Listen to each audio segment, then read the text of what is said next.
Hello, I'm Rob Coston from Nautilus International. Now, at Nautilus, we write, talk, and lobby on the issue of safety on board.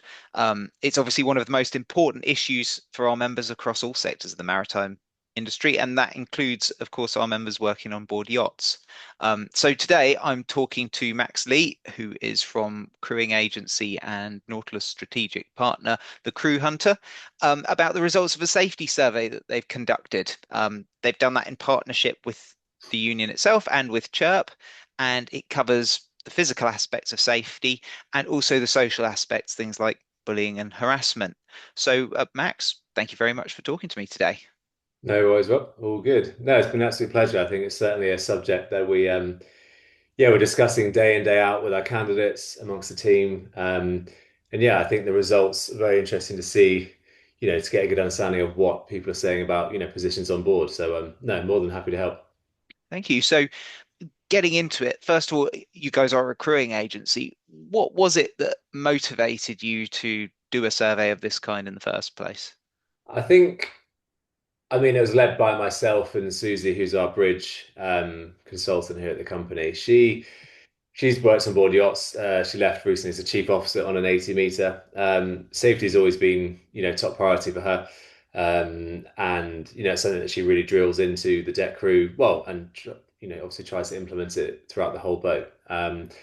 So we're having more and more conversations with crew, whereby we're alarmed at some of the responses we were getting to, lack of drills, people working intoxicated, safety concerns on board, and they weren't having a voice. A lot of them were saying that they were scared to talk to the seniors, HODs, out of fear they'd lose their jobs. So, unfortunately, as much as it doesn't shock me as much anymore because I hear it quite often these days, we thought, right, we need to take a bit of action here. We wanted to partner up, with someone like yourself, and just hopefully we can have these people's voices heard, basically, and take some action. Yeah, I imagine in your job, you've probably heard some horror stories, and you mentioned some of the really common things there that you're encountering. Um, Over the years, and in your experience as well, working in this industry, Mm. would you say the situation has improved at all? Has it worsened? What's going on out there? It's hard to tell sometimes because I think, back in the day, a lot of things might have gone on, but without social media, cameras, all that stuff to capture it and people discussing more openly in forums and via social media, perhaps things got slipped under the rug a bit more, and that was just commonly accepted. I would say safety on board has definitely improved. It's pretty common. It's pretty obvious to see that. And I've been lucky. All the boats I worked on were, 10 out of 10, safety's first, all the right gear, right training, never rushed anything. So personally, I've had a great experience. But I would say I'm hearing more and more stories these days as boats get bigger, busier, higher standards, more pressure, and a lot more demanded from the crew because the boats are getting bigger, but sometimes the crew numbers aren't kind of keeping up in line with it. So we're seeing that, fewer crew members are asked to do more jobs, and as a result, we're seeing, well, shortcuts in safety, I think, that's for sure. Yeah, I mean, it's good to hear that you've worked on yachts that had their safety down pat and sorted because obviously in Nautilus we tend to hear the other side of things. We tend to hear the bad stories. But as you say, there's it's worrying as well at any time that there are breaches. We do also see sadly injuries and even fatalities coming out of it. And for all the talk of professionalization in the industry, we want to see that being tackled. So, um, getting into the results of the survey, um, I know we had some of our members that kindly participated. Who was it who responded? What kind of roles on board do they have? So we had everything from junior stewardesses up to captains, also on 28 meters up to 135 meters. So a massive range of crew members. We had private yacht, charter yachts, pretty much everything, to be honest, within the yachting sector. So a good range, yeah.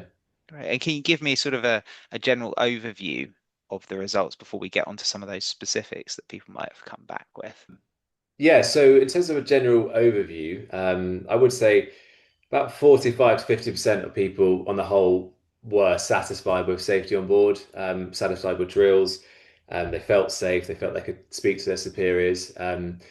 but I still think that figure's very low. The other 50% were saying that they had fear out of speaking to their line managers, scared to go to the captain, in fear they might lose their job, didn't know who the DPA was. Some had never heard of Nautilus as well. I mean, it was very alarming that a lot of people hadn't heard of the right avenues to go down, but secondly, were scared to do so. Mm, The worst one I've seen quite a lot is, I can't say anything to the captain because the captain's been with the owner for 15 years. And because of that, whatever he says is final, which is really sad, especially in the younger crew who have, given up their lives back home, done their STCW, moved abroad, and now are stuck on a yacht where they're confined, basically, or out of fear, basically being blackmailed, just because it's the captain's or the owner's decision. So overall, it's good to see some boats safe and people are happy, which is great. But my consensus is quite alarming to see, a good percentage, of pretty much half, had something to say, basically. yes, and as you say, an ongoing issue with blacklisting, Mm. with people being unwilling to speak out, feeling unable to speak out, but for fear of their career. And I'd like to get onto that in a moment. Having had that overview, were there any particularly shocking things that people said on there? Obviously, we don't want to give away anybody's identity, but anything that really made you sit up and think, God, this is unacceptable.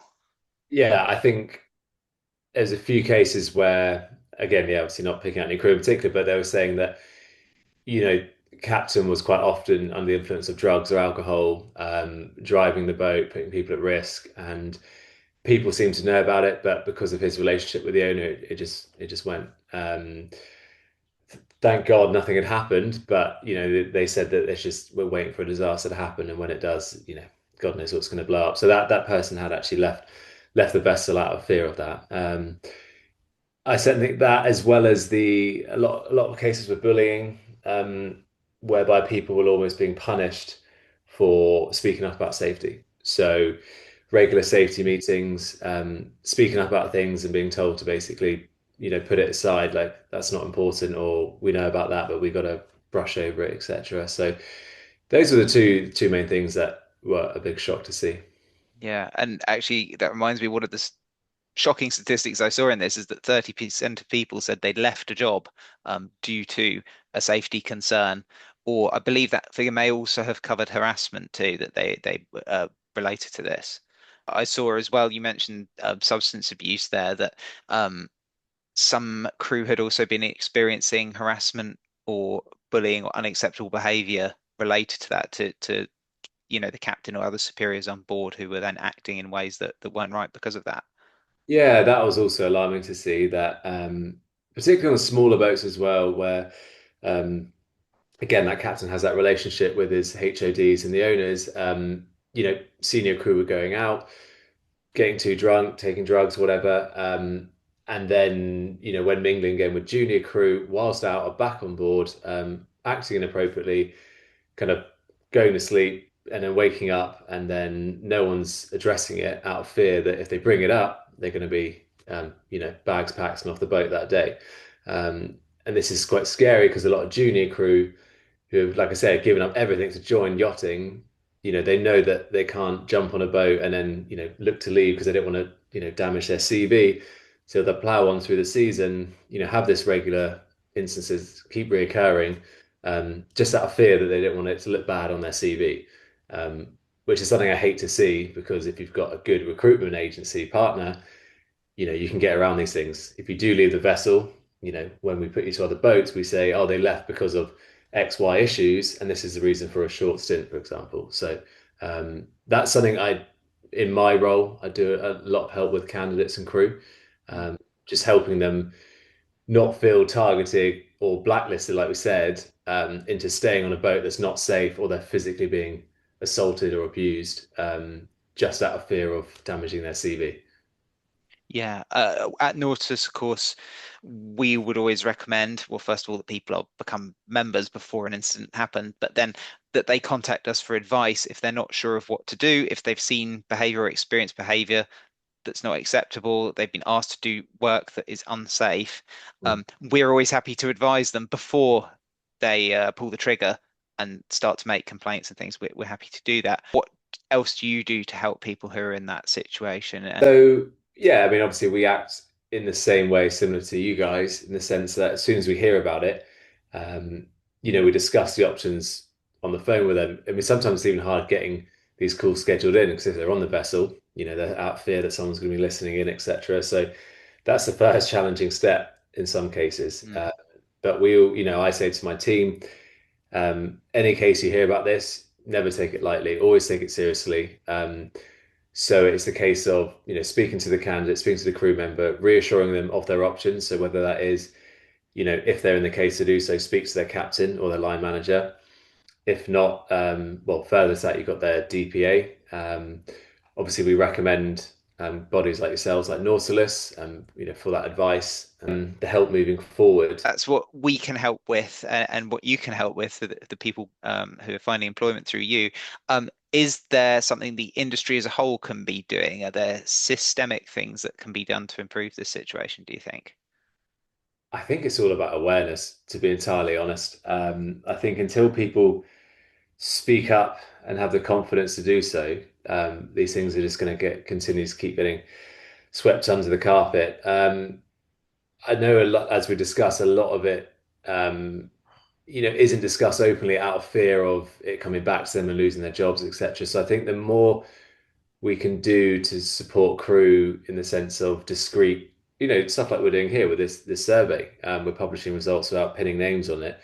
But the more things we can do under this nature, where we're highlighting the issues or giving someone the freedom to do so without the blame being put back on them, the better, to be honest. Yeah. Well, yeah, and helping people understand that they're not alone, Yeah, yeah, that others experience this too, and that there are people they can reach out to, like yourselves, if they're working through you, like Nautilus, and of course, like Chirp, where you can yeah. make anonymous reports of issues on board. So thank you, Max. That's really interesting to hear. We will be sharing those results. I'll put this in the description for the video, and we'll have an article on Nautilus website as well about this. Again, thank you very much for your time, and I hope to talk to you again soon. Thanks a lot. Cheers, Rob.